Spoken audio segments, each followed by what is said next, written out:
Debjani the story teller চ্যানেলে আপনাদের সকলকে স্বাগত জানাই। আজকে আমার গল্প খোলা জানলা দিয়ে কালো অন্ধকার। গল্পটি লিখেছেন এইচ মুনরো। গল্প পাঠে এবং গল্পের সূত্রধার আমি দেবযানী।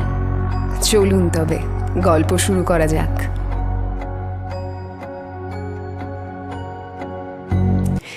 আসুন আসুন মিস্টার নাটেল, আমার একেবারে আপন পিসিমা, এক্ষুনি নামবেন। আপনি একটু কষ্ট করে বসুন, আমার সঙ্গেই না হয় গল্প করুন। মেয়েটা খুব সপ্রতিভভাবে বলল। ফ্র্যাম্পটন নাটেল বুঝতে পারছে না যে সে কি বলবে। সামনে বসে থাকা মেয়েটার বয়স এই বছর 15 হবে। দেখে মনে হয় অত্যন্ত বুদ্ধিমতী। মেয়েটি বা তার পিসিমা সম্বন্ধে সে কিছুই জানে না। তাছাড়া এই অনভ্যস্ত পরিবেশে আলাপ চালানোর মতো মনের অবস্থাও তার নেই। ফ্র্যাম্পটন নাটেল আসলে মানসিক রোগী। সে অনেক দিন ধরে স্নায়ু বিকারে ভুগছে। পল্লী অঞ্চলের খোলামেলা জায়গায় কয়েকদিন থাকলে হয়তো তার শরীরটা ভালো হবে, মন ঠিক হবে। তাই সে বাড়ি ছেড়ে এখানে এসেছে। সে যখন এখানে আসতে চাইল, তার দিদি তাকে বলল, ওই নির্জন জায়গায় গিয়ে তোর মন আরও খারাপ হবে। জায়গাটা আমার চেনা। আমি এক কাজ করি, আমি ওখানকার কয়েকজন লোককে চিঠি দিয়ে দিচ্ছি, তুই গিয়ে দেখা কর, আশা করি ভালো লাগবে। কয়েকজন লোক তো খুবই ভালো ওখানকার। সেই চিঠি নিয়েই নাটেল দেখা করতে এসেছে মিসেস স্যাপলটনের সঙ্গে। উনি এবার আসবেন। নাটেল বসে আছে, সামনে সেই মেয়েটি।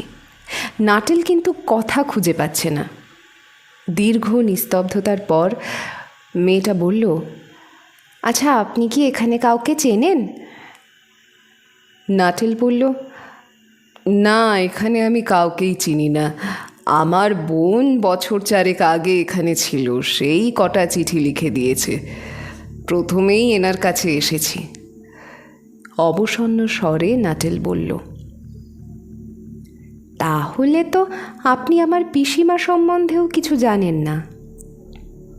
নাম ঠিকানা ছাড়া সেরকম আর কিছু জানি না। আসলে 3 বছর আগে পিসিমার জীবনে একটা খুব দুর্ঘটনা ঘটে গেছে। আপনার বোন তখন চলে গেছে এখান থেকে। দুর্ঘটনা? চমকে উঠল নাটেল। এই শীতের সন্ধেবেলায় ঘরের ওই বিরাট জানলাটা কেন খোলা বলুন তো? লনের দিকে দরজার মতো বিরাট গড়াধীন জানলাটার দিকে আঙুল দিয়ে দেখিয়ে মেয়েটা বলল, এখন অবশ্য ঠান্ডা খুব একটা নেই, জানলাটা খোলা থাকতেই পারে। নাটেল বলল, তবে তোমার পিসিমার দুঃখের সঙ্গে কি এর কোনো সম্পর্ক আছে? বিষণ্ণ গম্ভীরভাবে মেয়েটি ঘটনার বর্ণনা দিতে শুরু করল। ঘটনাটা কিছুটা এইরকম। 3 বছর আগে এই রকমই একদিনে পিসেমশাই আর পিসিমার 2 ছোট ভাই রোজকারের মতো শিকার করতে বেরোয়। তারা আর ফেরেনি।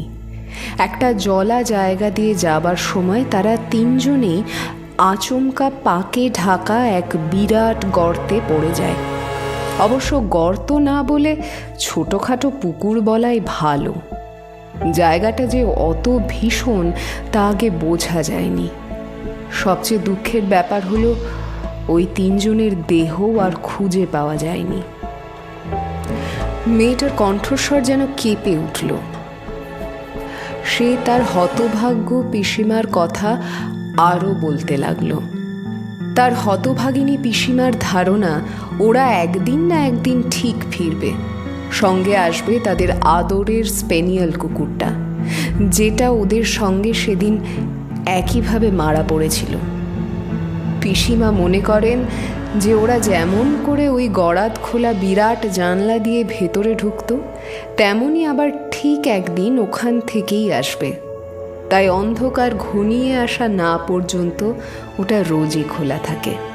দুর্ভাগিনী পিসিমা প্রায়ই তাকে বলেন কেমন করে ওরা চলে গিয়েছিল।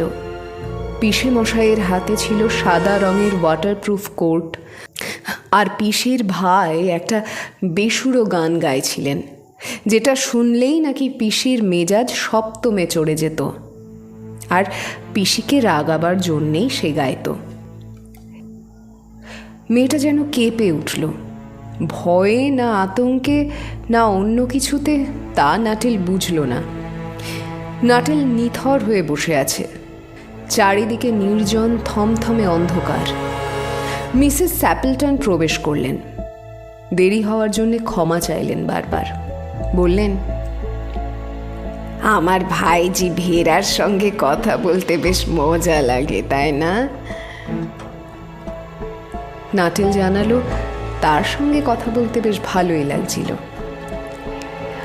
ওই জানলাটা খোলা থাকায় আপনার নিশ্চয়ই কোনো অসুবিধা হচ্ছে না। কথাটা তিনি যেন কিছুটা হঠাৎ করেই বললেন। চমকে উঠল নাটেল।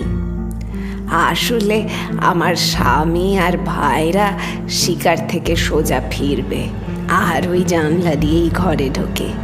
ওরা জলাভূমিতে পাখি মারতে গেছে। বাড়ি ফিরে এই কার্পেটটা জলে কাদায় মাখামাখি করে দেবে। সত্যি ওদের নিয়ে আর পারা যায় না। মৃতদের ফিরে আসার প্রসঙ্গ থেকে নাটেল অন্যদিকে পিসিমার মন ঘোরানোর চেষ্টা করছিল, আর নিজের অসুখের কথা অনেকবার করে বলল, কিন্তু কিছুতেই কিছু হলো না। পিসিমার মনকে অন্যদিকে ঘোরানোই গেল না। তার ধারণা ওরা ফিরে আসবেই। নাটেল শিউরে উঠছে বারবার। পিসিমার চোখ সেই খোলা জানলার দিকে। নাটেল মনে মনে ভাবছে, কোন কুক্ষণে যে এখানে আসলাম। ডাক্তাররা আমাকে সম্পূর্ণ বিশ্রাম নিতে বলেছেন। কোনো ধরনের মানসিক উত্তেজনা আমার পক্ষে ক্ষতিকর। অতিরিক্ত শারীরিক পরিশ্রমও আমার নিষেধ। খাওয়া দাওয়ার অবশ্য বিধিনিষেধ নেই সেরকম। নাটেল শান্তভাবে জানালো, সে এখনও চেষ্টা করছে তার পিসিমার মন ঘোরানোর। মিসেস স্যাপেলটন কিন্তু ওর কথা শুনছে না, তার মন অন্যদিকে। হঠাৎ তার মুখ উদ্দীপ্ত হয়ে উঠল। ওই যে ওরা এসে গেছে, তিনি চিৎকার করে বলে উঠলেন। ঠিক চায়ের সময়ই এসেছ। এই দেখো, চোখ পর্যন্ত কাদায় মাখামাখি। নাটেল কেঁপে উঠল, তার নিঃশ্বাস যেন বন্ধ হয়ে আসছে। সে সহানুভূতির সঙ্গে চাইল ভেরার দিকে। দু চোখ ভরা আতঙ্ক আর ভয় নিয়ে ভেরাও জানলার দিকে তাকিয়ে। অজানা আশঙ্কায় শিউরে উঠে নাটেল তাকালো সেই দিকে। গোধূলির ম্লান ধূসর অন্ধকারে তিনটি ছায়ামূর্তি এগিয়ে আসছে খোলা জানলার দিকেই। তাদের হাতে বন্দুক, একজনের কাঁধে সাদা কোট, ছাই রঙের একটা স্পেনিয়েল কুকুরও যেন তাদের সঙ্গে রয়েছে। অস্থির পদক্ষেপে তারা বাড়িতে প্রবেশ করল। কার গলায় যেন বেসুরো সেই গানটাও শোনা গেল, সেই গান যেটা স্নায়ুকে পীড়িত করে তোলে। অবিশ্বাস্য আতঙ্কে উন্মাদ হয়ে গেল নাটেল। সজোরে আঁকড়ে ধরল তার লাঠি আর টুপি। দরজা দিয়ে ছিটকে বেরিয়ে পড়ল রাস্তায়। সব ভয়ে সরে গেল এক সাইকেল আরোহী। সাদা কোট হাতে ভদ্রলোক সেই জানলা দিয়ে ঢুকে এলেন। আমরা ঠিক সময়ে এসে পড়েছি তাহলে। পথঘাটের অবস্থা ভালোই ছিল। আচ্ছা, ওই লোকটা কে ছিটকে বেরিয়ে গেল? তিনি জিজ্ঞাসা করলেন। মিসেস স্যাপেলটন বললেন, ও একটা অদ্ভুত লোক, সারাক্ষণ খালি নিজের রোগের কথাই বলল। তোমরা আসাতে কোনো কথাবার্তা না বলে অভদ্রের মতো ছুটে পালালো। দেখো, যেন মনে হচ্ছে ভূত দেখেছে। ভাইজি ভেরা শান্ত স্বরে বলল, আমার মনে হয় ওই স্পেনিয়ালটা দেখেই ও ভয় পেয়েছে। লোকটা বলছিল যে ও কুকুরকে ভীষণ ভয় করে। কোথায় নাকি একবার নদীর ধারে কবরখানায় এক পাল কুকুর ওকে তাড়া করেছিল। সারা রাত একটা নতুন খোঁড়া কবরের মধ্যে বেচারা বসেছিল। আর কুকুরগুলো সারা রাত ধরে ওর মাথার ওপর চেঁচিয়েছে। ও মাথা তুললেই নাকি কামড়াতে যাচ্ছিল। একটা মানুষের স্নায়ুর রোগ ধরাতে এই তো যথেষ্ট। খুব অল্প সময়ের মধ্যে গল্প তৈরি করার আশ্চর্য ক্ষমতা ছিল মেয়েটির।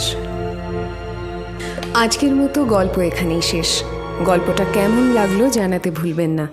আর যদি ভালো লেগে থাকে তাহলে অবশ্যই লাইক, শেয়ার অ্যান্ড সাবস্ক্রাইব।